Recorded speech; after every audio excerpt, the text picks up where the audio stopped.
എടോ പ്രശാന്ത് ശിവ എന്ന് വിളിച്ചുകൊണ്ടാണ് തല്ലിയെന്നാണ് കൃഷ്ണകുമാർ പറഞ്ഞത്. എടോ ബിനിലെ എന്ന് പറഞ്ഞാൽ താൻ പോടോ എന്ന് ബിനിൽ എന്നോട് പറയണമെന്നല്ല, അത് പിടിച്ച് തല്ലരുതല്ലോ അല്ലേ? അങ്ങനെയല്ലേ? ഒരിക്കലും പാടില്ല. അങ്ങനെ തല്ലാൻ പോയി കഴിഞ്ഞാൽ ഇതെവിടെ എത്തി നിൽക്കും എന്നൊരു പ്രധാനപ്പെട്ട ചോദ്യമുണ്ട്. നമ്മൾ ഒരുപാട് കുണ്ടും കൊടുത്തും കൊലപാതകങ്ങളൊക്കെ കണ്ടിട്ടുള്ള ഒരു നാടാണല്ലോ കേരളം. പ്രത്യേകിച്ച് സനീഷിനോട് പറയേണ്ട ആവശ്യമില്ല, കണ്ണൂരിൽ നിന്ന് വരുന്ന ഒരു മനുഷ്യനാണ്. അപ്പോൾ ഇത് എവിടെ പോയി നിൽക്കും എന്ന പ്രധാനപ്പെട്ട ചോദ്യമുണ്ട്. മാത്രമല്ല, ഞാനിതിൽ കരുതുന്നത് പ്രശാന്ത് ശിവൻ ഇരിക്കുന്നത് പാലക്കാട് BJPയുടെ ഈസ്റ്റ് ആണെന്ന് തോന്നുന്നു, ഈസ്റ്റ് ജില്ലാ പ്രസിഡന്റാണ്. ഒരു വലിയ പോസ്റ്റല്ലേ ജില്ലാ പ്രസിഡന്റ് എന്ന് പറയുമ്പോൾ. ഇപ്പൊ EN സുരേഷ് ബാബുവിന് തുല്യമായി നിൽക്കുന്ന ഒരു പോസ്റ്റാണല്ലോ പ്രശാന്ത് ശിവന്റെ, അല്ലെങ്കിൽ A തങ്കപ്പന് തുല്യമായി നിൽക്കുന്ന ഒരു പോസ്റ്റാണ് പാലക്കാട്. അപ്പൊ അത്രയും പ്രധാനപ്പെട്ട പോസ്റ്റിലിരിക്കുന്ന ഒരു വ്യക്തി ഈ വിധത്തിൽ പ്രവർത്തിക്കാമോ എന്നുള്ളതാണ് ആ ദൃശ്യം കണ്ടപ്പോൾ എനിക്ക് ആദ്യം തോന്നിയത്. നമ്മൾ ഈ കോളേജ് യൂണിയൻ തെരഞ്ഞെടുപ്പിലൊക്കെ കണ്ടിട്ടുള്ളതാണ്. ഈ മീറ്റ് ദ കാൻഡിഡേറ്റ്സ് പരിപാടി അവസാന ഘട്ടത്തിൽ നടക്കുമ്പോൾ ഒരു കാൻഡിഡേറ്റ് അവകാശം ഉന്നയിക്കും. KSUക്കാരനാണെങ്കിൽ SFIക്കാർ അവിടെ നിന്ന് കൂവും, അല്ലെങ്കിൽ ABVPക്കാർ കൂവും, അല്ലെങ്കിൽ തിരിച്ച് KSUക്കാർ കൂവും. ചിലപ്പോൾ അങ്ങോട്ടും ഇങ്ങോട്ടും ഉന്തും തള്ളൊക്കെ ഉണ്ടാവും. ഇത് കോളേജ് യൂണിയൻ തെരഞ്ഞെടുപ്പുകളിൽ ഞാൻ പഠിക്കുന്ന കാലത്തുണ്ടായിരുന്നു, സനീഷ് പഠിക്കുന്ന കാലത്ത് നന്നോണം ഉണ്ടാവും.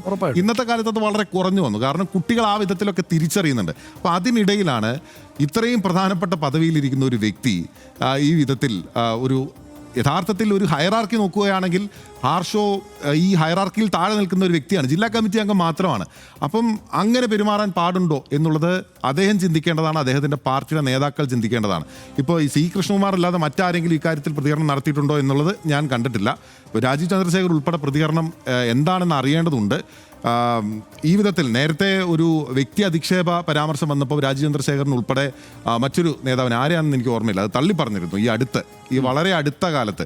അപ്പം അത് BJPയുടെ ഒരു പൊതു നിലപാടാണോ എന്ന് അറിയേണ്ടതുണ്ട്. മാത്രമല്ല, ഇപ്പോൾ സമീപകാലത്ത് പ്രശാന്ത് ശിവൻ എടുത്തിട്ടുള്ള നിലപാടുകളും ഈ വിധത്തിലാണ്. കയ്യൂക്കിൻ്റെ രാഷ്ട്രീയം എവിടെ ചെന്ന് നിൽക്കും എന്ന പ്രധാനപ്പെട്ട ചോദ്യം നിൽക്കുകയാണ്. ആർഷോ എന്തായാലും ആ കാര്യത്തോട് മറ്റു വിധത്തിൽ കായികമായി ആർഷോ പ്രതിരോധിക്കാനോ അല്ലെങ്കിൽ ഒരു തല്ലു വെച്ച് കൊടുക്കാനോ അങ്ങനെയൊന്നും പോയിട്ടുണ്ടായിരുന്നെങ്കിൽ ഇത് വീണ്ടും വഷളായനെ, ഇത് വീണ്ടും വലിയ വിഷയമായി പോയേനെ എന്നുള്ളതാണ് എനിക്ക് തോന്നുന്നത്. എന്തായാലും പ്രശാന്ത് ശിവന്റെ ഭാഗത്തു നിന്നുണ്ടായത് ഒരിക്കലും ന്യായീകരിക്കാനാവാത്ത ഒരു പ്രവൃത്തിയാണ്. മാത്രമല്ല, അങ്ങനെ ഒരു പൊതു പ്ലാറ്റ്ഫോമിൽ പാലക്കാട്ടെ ജനങ്ങൾ മാത്രമല്ല കേരളം മുഴുവൻ, അല്ലെങ്കിൽ ആ ചാനൽ കാണുന്ന മലയാളികളായിട്ടുള്ള മുഴുവൻ ആളുകളും, ഇപ്പോൾ ആ ചാനൽ മാത്രമല്ല നമ്മുടെ ചാനലുകൾ ഉൾപ്പെടെ ഇതിങ്ങനെ കാണിച്ചുകൊണ്ടേ ഇരിക്കുകയാണ്. സോഷ്യൽ മീഡിയയിൽ ഉൾപ്പെടെ വലിയ വൈറലായി മാറിയിരിക്കുകയാണ് ആ റീല്. അപ്പോൾ അത് പാടുണ്ടോ എന്നുള്ളത് അദ്ദേഹം ചിന്തിക്കേണ്ടതാണ്, അദ്ദേഹത്തിൻ്റെ പാർട്ടിയും ചിന്തിക്കേണ്ടതാണ്.